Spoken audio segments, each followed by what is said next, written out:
Hello, I'm Michael McMullan. Welcome along to the start of a new series of the WPBSA official podcast.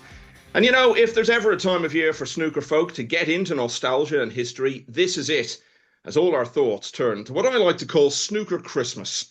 It's time for the World Championship in a few days from now, and so much of the great event's glorious history forms the backbone for the new book, Pots of Gold, written by David Hendon, who joins us this week. And Dave, let's start by clearing up a myth, one of many in the game, actually.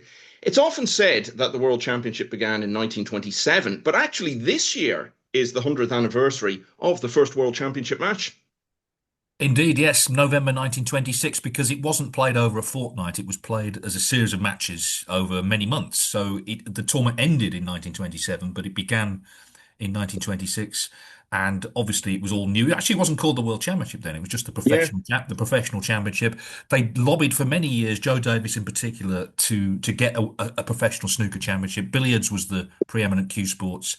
And in the end, the final, which Joe Davis won in Birmingham in 1927, it was actually just tacked on to the end of a night of billiards. You know, that's there was no the billiards community, the cue sports community didn't see any future for snooker, but they sort of thought, oh, we'll let them have their little, couple of hours, and then we'll get back to them to the proper stuff.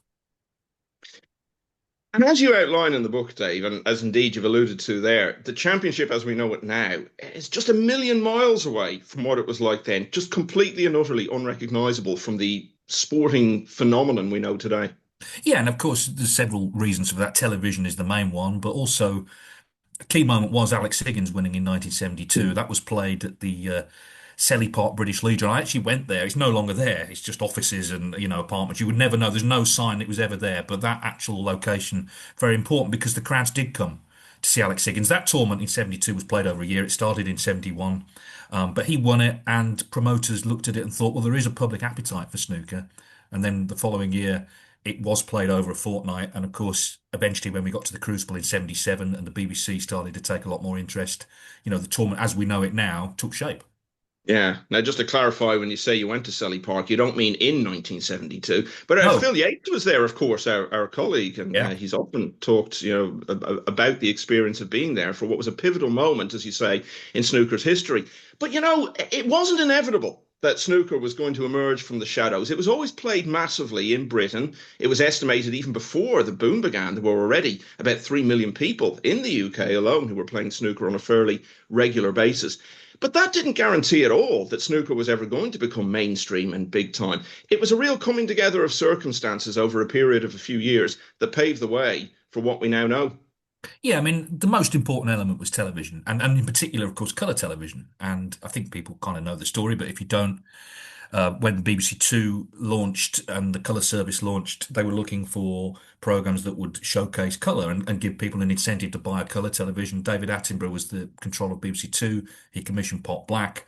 And of course, that's nothing like tournament snooker we see now as a half-hour program. It was just a way of getting snooker on the television, but it was really popular very quickly.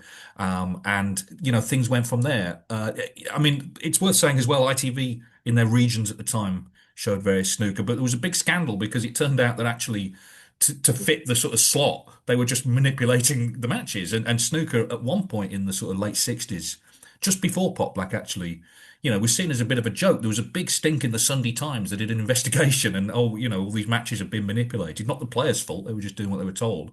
So it's fair to say we've come a long way. And television, absolutely, the driver of that. In some ways, I think snooker is the perfect sport. The playing area fits on the frame, on the television screen. And we've seen, of course, that it's not just about sporting drama, it's about human drama. I'm sure people listening to this don't need to be told that, but that's what the sort of nation, British nation, and eventually further afield kind of learned over the years, that this is just compelling television. We've recently been to the Tour Championship in Manchester, Dave, where all the matches are best of 19, and people are talking about this as a marathon and long distance. But actually, in those early years of the game, before the Crucible era, let's say, the matches were much, much, much longer. And it really held the game back, didn't it? Because there was so much resistance to change, and you couldn't possibly have sold it as a mainstream television entertainment while still pursuing this agenda of matches where the target was maybe 30 or 40 frames. Yeah, and it's also, I think people slightly misunderstand the reason they were long was because they wanted to sell as many tickets as they Mm. could. They wanted to play for 3 weeks to sell 3 weeks worth of tickets. They play the dead frames. In fact, there was one year where they played out every frame. Even if you're 80-0 up and there were four reds on, you would just play the rest of the frame just to sort of maximise, the time that you could spend out there. So it wasn't necessarily that the matches were massively long because they thought, oh, it's a proper test if it's first to, 70. It was actually just to sell as many tickets as they could because that was the only source of revenue. Um, I think, and it's inevitable. Some of the players of that era then looked at like a best of 35 and thought, well, that's not a proper test. But clearly, times change, fashions change, and no one would look at it now. In fact, some people, even players now, say it's too long. Yeah. There was an era then, when the game did start to become very big in the mainstream in the late 1970s. You've got an era of Ray Reardon, John Spencer, Alex Higgins, who you mentioned there, Terry Griffiths, Cliff Thorburn, guys like that. They were a good deal better, I think it's fair to say, in terms of their standard than what had gone before.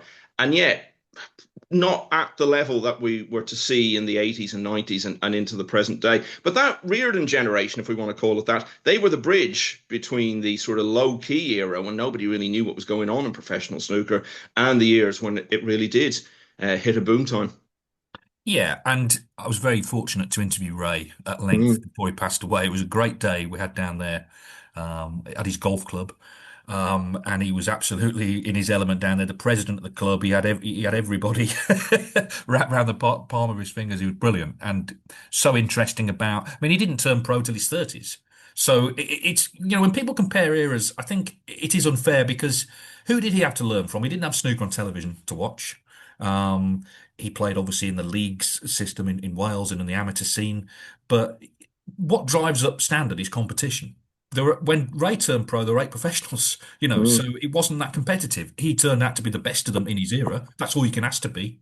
Um, but those guys, pioneers, Spencer, Higgins, Reardon, those three in particular in the 70s really, set snooker on its course. And then, of course, Terry Griffiths coming through. That was massive in 79 because when he won the World Championship at his first attempt, it said to all the amateurs in the game, well, Terry's just turned pro and can win the biggest tournament. Why can't we? And that definitely moved the sport forward because more professionals came through, and then the standard went up as a result. And then, of course, Steve Davis raised the bar. Yeah, well, you have a chapter in the book called Brothers in Arms, and it's about Steve, who became world champion in 1981, only 3 years after it turned pro, and of course, Barry Hearn. I would go so far as to say that they are, between them, possibly the two most influential figures in snooker history. And I guess, in a sense, if you're looking for the single most influential figure, it's got to be Steve, because without Steve, Barry doesn't get involved in snooker. And of course, as we know, many years later, Barry took over the game and revived it and brought it to where it is now. But even back in the 1980s, we talk about that Reardon era, and his thinking on the game, his competitiveness, really did take things on a level. And that was why Ray had so much success and dominated the 70s. But Steve completely reshaped how people saw the game, and in particular, how they saw the life and the career of a professional snooker player and how you needed to go about it. Yeah, and I mean, John Virgo said again, I was lucky to speak to JV before he passed away. He said, the other players looked at Steve and they realised something had changed. This was somebody who was treating it as a profession, who was, he wasn't in the bar at night, he wasn't sort of getting up at 11 in the morning. He was treating it as a profession like you would any other top level sport. And of course, what he also did, we talk about Alex Higgins, who brought a real sort of working class audience and a particular kind of audience. Steve brought the other side. Steve brought the, if you like, the respectable audience. He brought the middle class audience, families, a lot of women as well. And that in turn convinced sponsors from maybe a different sphere to get involved in snooker. It was the 80s, actually, if you look back at it, okay, it was smoking and all that, but it was quite sanitized. They made an effort to actually make the sport welcoming. And of course, against the backdrop of football in England at the time, which was sort of riven with hooliganism and had sort of fallen out of favour a little bit, snooker filled a massive gap in the sort of national consciousness in terms of sport and indeed television. But Steve was the talisman as that. And as much as Alex Higgins was very influential on one side of the coin, Steve balanced it out. Nans loved Steve. My nan loved Steve Davis. She called him my Steve. He was, because he was clean cut. He did everything right. And it's a bit of a myth that people don't like that. Actually, a lot of people do like that. And he was an incredible talisman. And of course, with Barry backing him, I mean, Steve never cared about money. Barry said that. Barry did, by the way, and made them both a lot of it. But yeah, it was a dream partnership. It was sort of the Lennon and McCartney of snooker, really, and the two of them, they were the kings of the '80s on and off table. Yeah, and in the days before social media came along and just changed humanity, basically, fan mail was the thing back Yeah. in the 1980s. And the BBC during the World Championship used to get loads and loads of letters and postcards and greetings cards sent to the players. And they actually used to keep a tally, and they would publish a ranking list at the end of which players had got the most. Steve was always number one on it. But so there's this notion that he was unpopular. I think the real truth of it was that there were a lot of people who didn't like him, and they were a lot more vocal. Steve had a lot more fans. They were just a lot quieter about it. Well, he won Sports Personality of the Year, Yeah, which was no mean feat. And I think he finished at one point. He finished in the top three more than anyone else. Yeah, I mean, yeah. he was on TV. It was said more than anyone else in the '80s, including Margaret Thatcher, the Prime Minister. So yeah, he was, and at one point he was the highest paid sports person in Britain. I mean, I think people now, because obviously you see him on TV now, he plays everything down, Steve. That's his personality. He's deadpan. Obviously, he's gone into his music, his DJing as well, so a completely different sphere. We shouldn't forget how influential he was. And of course, he influenced not only Stephen Hendry in terms of not necessarily how to play, but how to conduct yourself. Also, Ronnie O'Sullivan, John Higgins, Mark Williams, watching as boys. They all looked up, all that generation, we're part of it, looked up to Steve. This is how you play snooker. This is how you're successful. And of course, we've therefore seen standards, in the decades since go up as well. It's funny how things move on, isn't it, Dave? Because probably nowadays the only person on British television more than Keir Starmer is you. And here we are discussing it. But as you said that, we are part of that generation. And you and I, Dave, are the ultimate 1980s cliches. Kids Yeah. who got into snooker when it was on TV all the time, got our little junior snooker tables, and off we went. And here we are all these years later, still very much involved in the game. I always say to people who are younger than us, which is pretty much everyone now, you cannot convey to anyone who wasn't around in the 80s how colossal snooker was at that time. But I think in the book, you've actually done a pretty good job of that. Was that something you were really trying to put across to people who weren't there to see it? This is how enormous snooker was in this part of the world in the 1980s. Very much so, yeah. I mean, you're right. I mean, when Alex Higgins, when he was on a disciplinary, headbutted the tournament director, and then the way the punishment was announced, he went on the Wogan chat show, which was a Yeah, big, yeah. big deal on. It was three times a week on BBC One prime time. That's how big snooker was. We went and announced a disciplinary result on. It'd be like the One show now, basically. Yeah, I wanted to, particularly in the '80s, actually, explain how other parts of the culture, because snooker was so popular, took bits of it. So obviously, Snooker Loopy in terms of music. There were films about snooker. It got into sitcoms. It got into you Saturday morning kids TV, which again doesn't exist now, but there'd be a snooker player on most weeks. There'd be a snooker player on all sorts of programs that you wouldn't expect because they were part of the culture. They had become part of the culture, and again, it'd be difficult for people who maybe weren't around then to understand. Football had fallen out of favour in a big way. In fact, there was one year where there was no deal struck with the TV companies to show any. So snooker filled a big gap, and as I say, it was safe. There was not going to be any riots at the snooker. There were not. Wouldn't be in any trouble at the snooker. Obviously, as Clive Everton said, you're not on honeymoon forever. It was never going to last at that level, but it planted the seeds for what has come. And of course, what's happened since is we've become far more international. It was very much a British story, really, in the '80s. That has changed. Yeah, I got to pull you up on one thing there, Dave. You said snooker loopy in terms of music. I think that's way too much of a stretch. Well, I But bought funnily it. enough, yeah. Well, so did a lot of people because famously it got to number 6 in the pop charts, Yeah, which again, for people younger than us, have no idea what a big deal that was yeah. 40 years ago, which is what we're now talking about. And funnily enough, you mentioned kids' TV there. I actually remember the opening morning of the 1986 World Championship. I'm assuming it was pre-recorded. Dennis, obviously, that morning was starting his defense of the title against Mike Hallett, but he appeared on kids' TV that morning. And funnily enough, he was playing against a kid who was British. But they were talking about him as, oh, this guy's going to be a big star in the future. Now, I never heard of him again, but he was actually of Chinese Oh, origin. wow. So There we're you actually go. quite prescient Yeah. in terms of what happened. Yeah, Level 42 were also among the guests on the program that morning. So, These are all yeah, names that nobody knows. But anyway, well yeah, done for dredging them up. yeah, exactly. But that was the era we were in, and you know. You mentioned Clive there, actually, and I'm going to talk about him for a moment because I wanted to bring this up. Um, an absolute giant of the game. We'll never see the like of Clive again. We can absolutely say that. But you interviewed him quite a lot for the book, and in a sense, Dave, that was Clive's last contribution to snooker, was being interviewed for this book. So these were his final words, the man who had been there to see it all and be at the centre of it. Yeah, I mean, it's worth saying, of course, Clive written his own histories of snooker. What I wanted to do with this book is, I mean, Clive's books are very detailed and terrific, but they didn't have any other voices in them. What I wanted was to have as many anecdotes from people who had been there, particularly world champions. I mean, when I first thought of it, it was going to be more about the world championship, but the publisher wanted it to be more general history. So yeah, obviously Clive is kind of the first person you go to really for history because we and it's sad in the course of the book being written and coming out, we've lost so many of the giants of that time. Ray, JV, Terry, Griffiths, various others as well. That kind of generation, there's not that many of them to go to now. So I'm really pleased that I had the opportunity to speak to so many of them in the course of writing it. Yeah, and obviously Clive's always been really good at just crystallizing, a moment with just a really intelligent comment. It's not like 2,000 words of anecdote. It's actually a couple of sentences, which is all you need, and they were very valuable for the book. Yeah. Yeah, well, Clive famously didn't learn to type until he was in his 70s, so there's no way he was ever going to do 2,000 words on anything.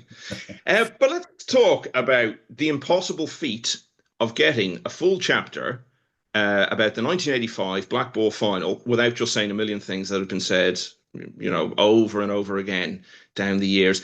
Funnily enough, I would actually say it was my favorite chapter in the book, and I would have thought it was the least likely one because you would have thought there's nothing left to say about that match and that championship.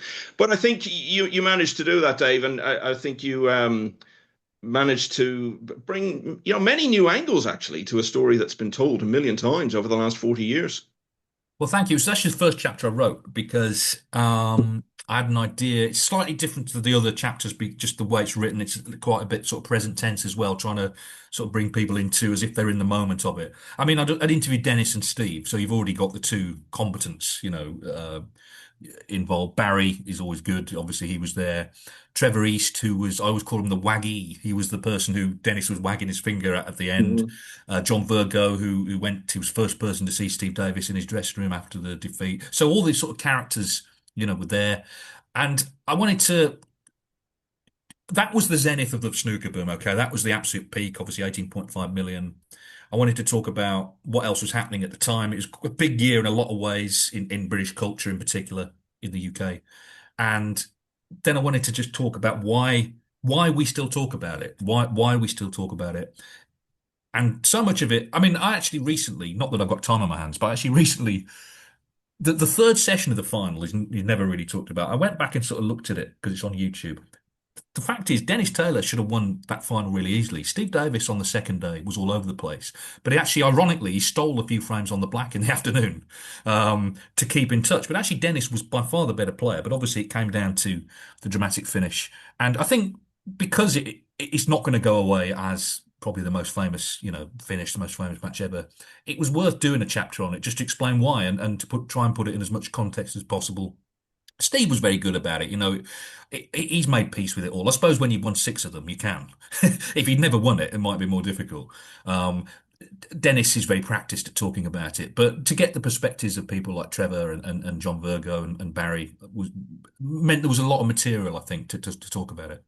Yeah, I mean, it wasn't just a snooker event. It wasn't just a sporting event. It was a huge moment in the culture of the British nation, really. And, I think people like me have maybe an extra layer of perspective on it because, again, something that was very big in the 1980s was the terrible situation we had in my home country of Northern Ireland. So, I cannot tell you what it meant back home when people like Dennis and indeed Alex 3 years earlier were winning those big events. So there was all that aspect to it as well. And there's one passage I want to read from that chapter, actually. It's about the way that 85 final and the climax of it was seen by the public, and in particular, the 1,000 or so who were lucky enough to be there on that famous night 41 years ago.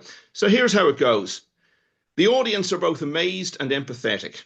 Haven't we all messed up at some point in pursuit of our goals? It's clear that Taylor is getting the majority of the support. The people here have seen Davis win several times and have every respect for him. But Britain is full of underdogs who feel trodden down by politicians and economic strife, a fracturing of society. And in Taylor, they see a quintessential little guy who might, just might, triumph against the odds. Now, anyone reading that, Dave, might think, oh, he's stretching it. He's trying to force a narrative and trying to suggest that there was much more going on in people's perception of that match than was really there. But honestly, it's not pushing things at all. That was a big element of that final. The fact that Steve, as you say, was this untouchable, unknowable icon. Dennis was a guy in his mid-30s, which at the time was considered quite old for a sports person, who had won one big title before in a decade or so as a professional and had a completely different outlook and approach. So the way you've put it there, I genuinely think that was a huge part of why that final was talked about so much and still resonates today. Yeah, I think the point is if Steve had won, if everything had played out the same way, but it was Steve who'd won, it would not be as memorable. Dennis Taylor was born in 1949, so he was born after the war when there was a great spirit of pulling together. But by the time of the 1980s, actually the country was pulling itself apart. There was division. Mhm. We just had the miners' strike, and it was a time of division which has never really been healed. There were riots, there was economic strife, there were the haves, the have-nots. A lot of people thought that life was kind of inevitable. You were in your place and that was it. So Steve's going to win because Steve always wins. Dennis winning, I think, actually was inspirational in as much as actually this, the unlikely can happen, the impossible can happen. He didn't look like a sporting world champion, did he? Dennis Taylor with his glasses and all the rest of it. But he won it. And I think that definitely, what you say is true. That definitely, people were invested emotionally in that idea that the little guy can win. And it's not just inevitable that you'll be trodden down. So, and that's the thing, like sport, I feel sorry for people who don't like sport because they don't know what they're missing out on. It is life, actually. You can learn, it's like, the arts and culture. You can learn so much about yourself through how you react to sport and what you can take from it. And so it wasn't just another snooker match that finished dramatically. There was a lot of other elements as well. Yeah, it's funny. I remember the podcast you and I were doing at the time. I remember saying something during COVID about how I'd often wondered what a life without sport would be like. And of course, 6 years ago, for a number of months, Yeah, we got to find out. yeah, yeah. Um, but another thing about '85, and I know we're labouring it, but I do think it is, a massive part of the book. I was talking there about the impact of Dennis winning the championship back home. Now, the newspaper I grew up with was the Irish Times, a huge institution in Ireland, and it's still very much going strong today. It was the first time in the history of the Irish Times that the presses were held, was to carry the report on the final and Dennis winning it. But that was just in Ireland. In Britain, which is obviously a much bigger country, again, I keep coming back to this. You cannot convey to people how big snooker was in the media and how big a deal all the big tournaments were. There were only six ranking events at that time. They were all played in England. They were all given colossal coverage on either BBC or ITV in conjunction with Channel 4. But it wasn't just that. I mean, even if you didn't see the coverage, you'd find out everything that had happened because it was all over the newspapers. It was all over, BBC radio at the time. And, frequently on the main news bulletins, there would be, items about snooker, even when it was quite early on in an event. I seem to remember the 6 o'clock news on the BBC once because, we got all the British channels in Ireland. Had a report on like last 32 matches from the Rothmans Grand Prix. I mean, it's just inconceivable nowadays, even though snooker obviously still remains massive. But you have a chapter anyway about all the media coverage at that time and snooker's relationship with the media over the years called Read All About It. All the chapter titles are named after well-known songs. The media's relationship with snooker, you cannot separate it from the sport because it's been such a big part of snooker's story. Yeah, and because snooker became big on TV, the newspapers have always obviously they want to write about what people are interested in. So what's on TV has always been fodder for tabloid newspapers. I mean, in the 80s they would sign up players to do sort of ghosted columns, and there'd be Mhm. bidding wars. Who's going to get John Parrott? Who's going to get obviously Terry or Dennis or whoever. They go hand in hand, don't they? If it's prominent on television, then it follows that people are interested. Therefore, you're going to get coverage. Not always welcome for players, and there have been times where players have sort of, you know, fallen into sort of trouble getting involved with the tabloids. Tony Knowles would be the classic example of that. But it's just another sign. I mean, when we started covering the sport, and this was the 90s by now, the late 90s, still every newspaper in Britain would send a journalist, a correspondent to cover the tournament. That's how big it was. Now, the media's changed, obviously, in the last 30 years. That doesn't happen now. But it was a sign that, yeah, the newspaper industry was very much across the fact that this was a soap opera really going on in national life, and there were so many distinct characters, and everyone had their favourites, and therefore people wanted to know about them. Not a soap opera, but a sitcom in the 80s was Only Fools and Horses. It was just about the biggest television program on the BBC. And I was watching a couple of years ago an old episode of it. I think it was Only Fools and Horses anyway. It was something from that era, huge program, whatever it was. And someone's reading a newspaper, and the back page lead story is Alex Higgins just Yeah. making some comments about Steve Davis. It wasn't even about the match they'd played or Yeah. were going to play. It was just, oh, this is what Alex thinks of Steve. Mm. Back page lead was a massive deal. But, we're not exaggerating when we say there was nothing unusual in those days about seeing a newspaper and seeing the front page lead being a story about a snooker player. Yeah, and it's interesting when Ray Reardon passed away, you might think, well, he's been out the public eye for a long time and, maybe had been even forgotten about, but that was really prominent on the front of papers. That generation who, I suppose, kind of older people buy newspapers now, that generation he really resonated. Same with John Virgo, actually. That was like the headline news, front page news, because those characters are so resonant still in the public mind of people of a certain age. Yeah, yeah. I remember actually the last time I remember a snooker story being front page lead was in three national newspapers. 20 years ago this year, it was the story about the time Ken and John got put off the flight coming back Yeah. from Malta. But the less said about that, the better. The other thing as well, that I don't think we can get across to people, snooker's still very popular as a participation sport, obviously around the world, China more than anywhere. But just talking about in, our little corner of the world and, the middle of the Atlantic Ocean, I guess, around that time in the 1980s and into the 90s, and this is something you also cover in depth in the book, it felt like everyone was playing. And, nowadays, in a lot of places, sadly, if kids want to take up the game, the problem is there might not be a snooker club within 50 or 60 miles of their house. That's become all too common a thing.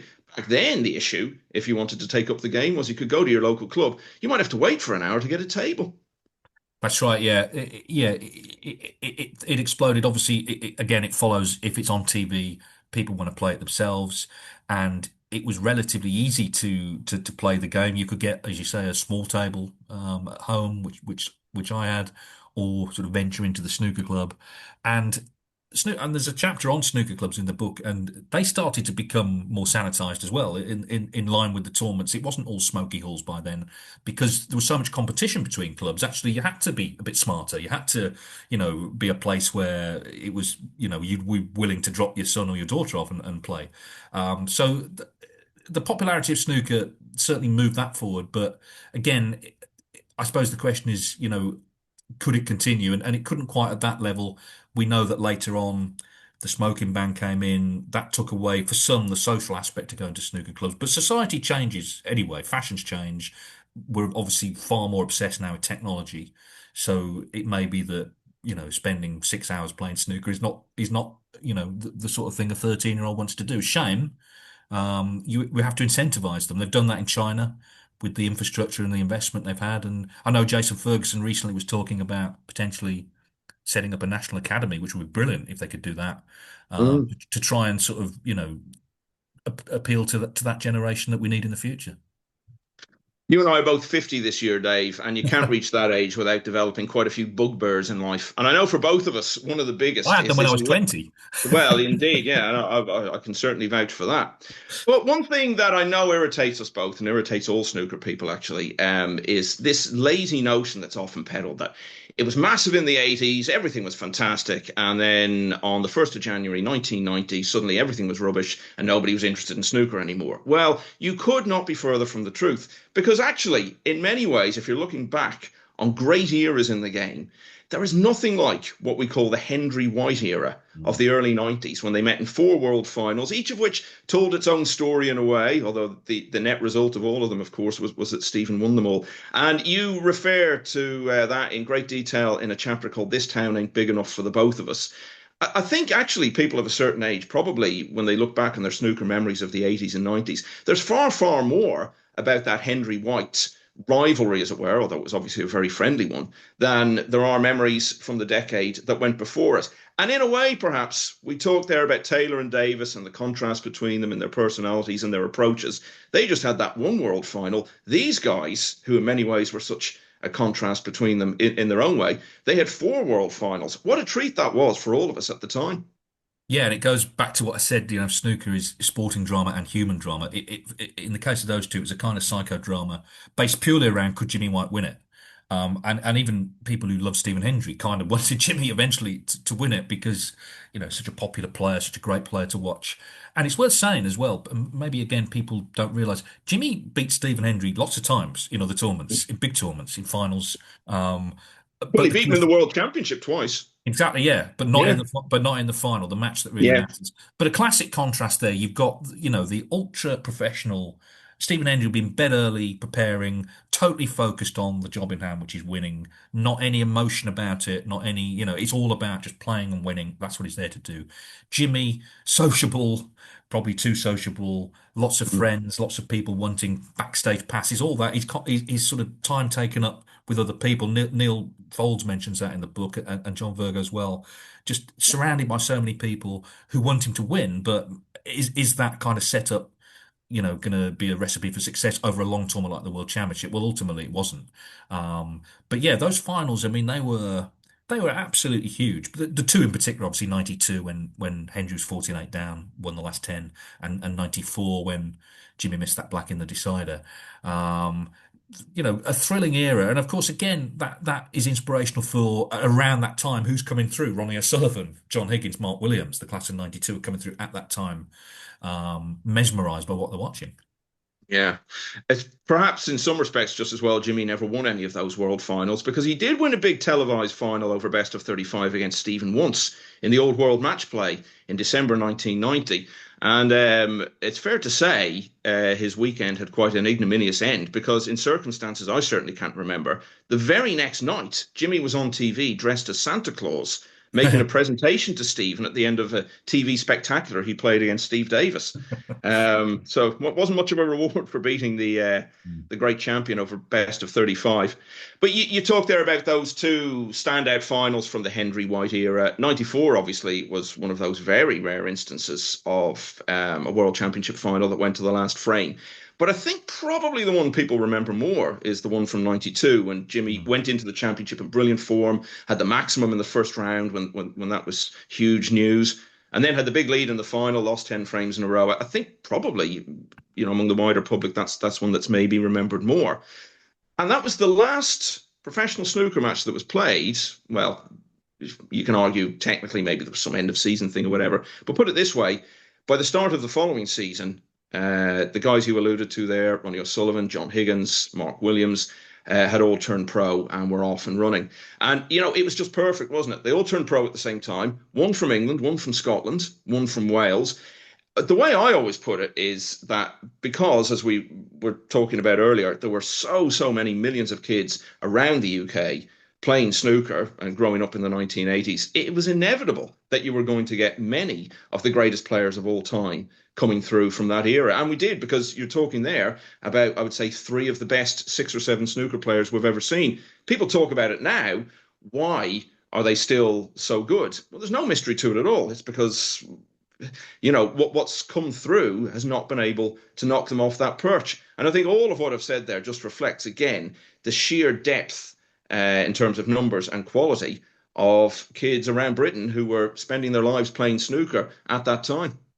Yeah, and also what a gift, again, in sort of soap opera, theme. What a gift. If you were sort of writing a Netflix show and okay, we're going to have 3 young snooker players come through. Okay, well, we'll have one who's from Essex, who's a bit flash, and he's got this sort of vivid backstory with his family, but is also a genius. We'll have one from Wales who's really cheeky. He's come from a very humble background. His dad was a miner during the strike. And we'll have one from Scotland who's a bit more sort of middle of the road, but very driven, and he's trying to emulate another great Scot who's dominated the game. They were perfect foils for one another, and I mean, obviously great players. One of the reasons though they're still going is because they're all still going. They are still competing against each other. they're looking at what one another's doing. They're inspiring one another. Yeah, remarkable. But again, they're products of the boom, aren't they? They grew up watching in the 80s the snooker on the TV, and suddenly all the playing opportunities came along, more clubs, more junior events, amateur events, and through competition they improved. It's interesting though, when they went to Blackpool, that was when the game went open in 91, and then in 92 it went to the Norbreck in Blackpool to play all the qualifiers during the summer, long months, many months of playing. Some of the kids who did that let off the leash, went off the rails. They'd spend their time drinking. They weren't focusing on snooker. Those three all did. Ronnie O'Sullivan, I mean, he was playing every day because he was winning every day, but his sort of pursuit in between, he'd just go and run along the beach. He would run. Mark Williams was there with his friends, but he wasn't getting involved in mischief. John Higgins was kept out of that by his dad. So they were all very disciplined at a young age. And you do wonder, I mean, there may have been other players who could have actually, gone on to have great careers if they'd have had that same discipline. But that says Yeah. something about those three as sports people. It was all about the snooker, really. Well, Pots of Gold is the book. Sum it up for us in a couple of sentences, Dave. If you were trying to tell someone, "Oh, I've written a book," and they say, "What's it about?" How would you sum it up in sort of two or three sentences? It's an attempt at the history of snooker, the first 100 years of professional snooker, told by the people who were there and put into context in terms of how, in particular, British society changed over that time and why snooker became part of the culture and why it remains part of the culture and why it is that it's a sport that still fascinates so many people. Ultimately, it comes down to two things, I think. One is the actual game itself, which, as we know, is eccentric but also fantastic. And the other is the people who played it and what they've contributed in terms of their personal stories. And my goal was to try and get as many of those stories in the book as I could. We've recently had big news about the future of the sport, of course. I'm absolutely delighted about it. I think you are too. The championship is going to be staying at the Crucible until, was it 2045? Yeah. Yeah, it goes up to. So let's suppose someone comes to you at that time, Dave, and said, "Yeah, that book you wrote back in 2025 or whatever, we want you now to update it with some more chapters about everything that's happened since." What do you think would be in those chapters? Essentially, what I'm asking is, how do you see the next couple of decades for the game?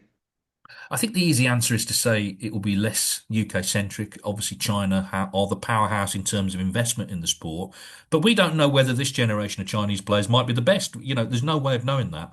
But I hope that it does become more international. We know from going to the Crucible, so many fans now come from all around the world. It's viewed all around the world on various TV channels, streaming platforms, WST Play. So more people than ever in lots of more different countries than ever are watching it. So I hope that that spread continues. Um, what I hope is that the game itself doesn't change in terms of we don't decide to start dumbing it down. We have the shootout, and that's fine for 4 days. They've had six reds in the past, but the actual game itself has stood the test of time. We're talking over 100 years now of essentially the same game. The misrule has changed, that sort of thing, but essentially the same game. So I hope that some bright spark doesn't come along and try and jazz it up too much. I don't think they will, because I think there's an understanding that the people who like snooker like it for a reason. And the fact that we're still going to be at the Crucible as well in 2045 is incredible, actually. It is incredible. And you and I have had a lot of great experiences there. And I mean, I said this, when I went there for the first time at 13, walked into the theatre, the match I saw wasn't great, but I walked into a world that I knew I wanted to be a part of. And it's great now that so many other people over the decades will get a chance to be part of it as well. Yeah, I think it was Martina Navratilova, who actually is a snooker fan, the legendary Big Stuart tennis Bingham player. fan. Yeah. Yeah, exactly. Yeah. I remember her being asked some years ago, if you could just have one tennis experience, now for and it would be the last tennis experience of your life, what would it be? Um, and she said, "I'd just go onto the centre court at Wimbledon with Steffi Graf, who she had a great rivalry with and who eventually usurped her as the best player in the world.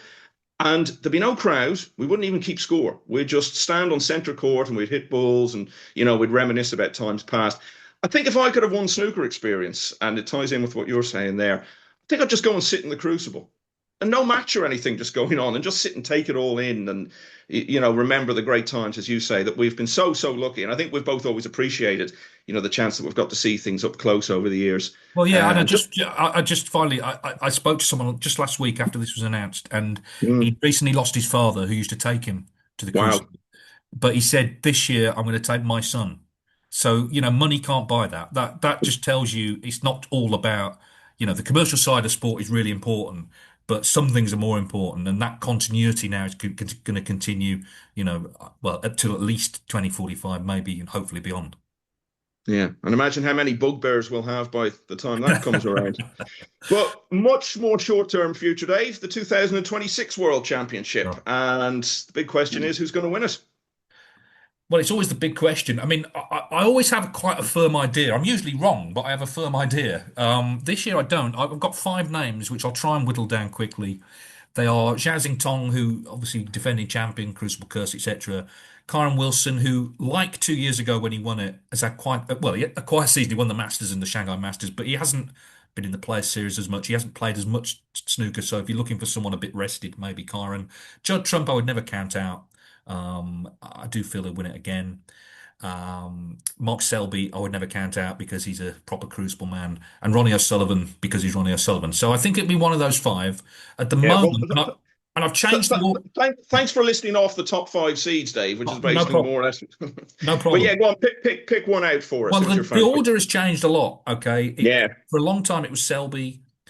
I kind of veered towards Zing Tom. I'm actually going to say Kyron Wilson, but I'm not in any way confident. I mean, I tipped him last year, he lost for day one, but I think that if he sorted his cue out, and that's been a big issue this season, I do feel that he is someone who genuinely feels he should be world champion, and I mean that in a good way. And of course, he proved it 2 years ago. But look, it's going to be really interesting because the season we've had with so many tournaments shared around, there's no real narrative to hold on to. So it really is just gut instinct, and like Barry Davis used to say when he took Barry Davis was a football commentator for people who don't remember, and he used to turn up at football matches, and people would always say, "Who's going to win, Barry?" And he said, "That's why I'm here to find out." and that's why I'll be going to Sheffield, in a few weeks. Yeah, it's funny actually. There's always talk when we have a new champion, as we seem to have most years at the moment. We've had, what is it now, 3 first-time champions in a row. Always the talk, first-time champions, they can't handle it all. And I think if you're British and you've been listening to that your whole life, it does get in your head a bit. This time we've got a champion who hasn't grown up listening to all of that, and probably is barely aware of what the so-called curse of the Crucible is. And I think that'll be very much in his favour. And the fact he's had a great season as well also helps. So nobody would be surprised if we saw Zhao win it again. My pick is Trump.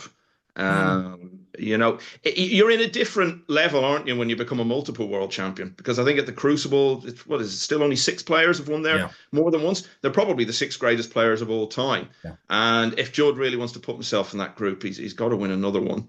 He's still got plenty of time, but I just have a feeling this year it might be the time. But it's all hunches, isn't it?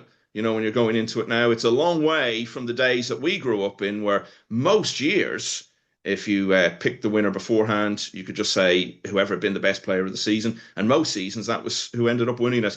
We're in a different time now, though, and we've come from a wonderfully rich history that, in terms of snooker being mainstream, is basically stretching back about half a century now. And it's all outlined and so much more in Pots of Gold. It's been really well received. And that is the place to go, I think, to get a really comprehensive account of the game, its history, and what it's meant both on and off the table. Dave, thanks for joining us. This is the start of a new series of the WPBSA official podcast. We've got so much coming up over the next few weeks, so stay with us for more episodes. And thanks for your company today. Bye-bye.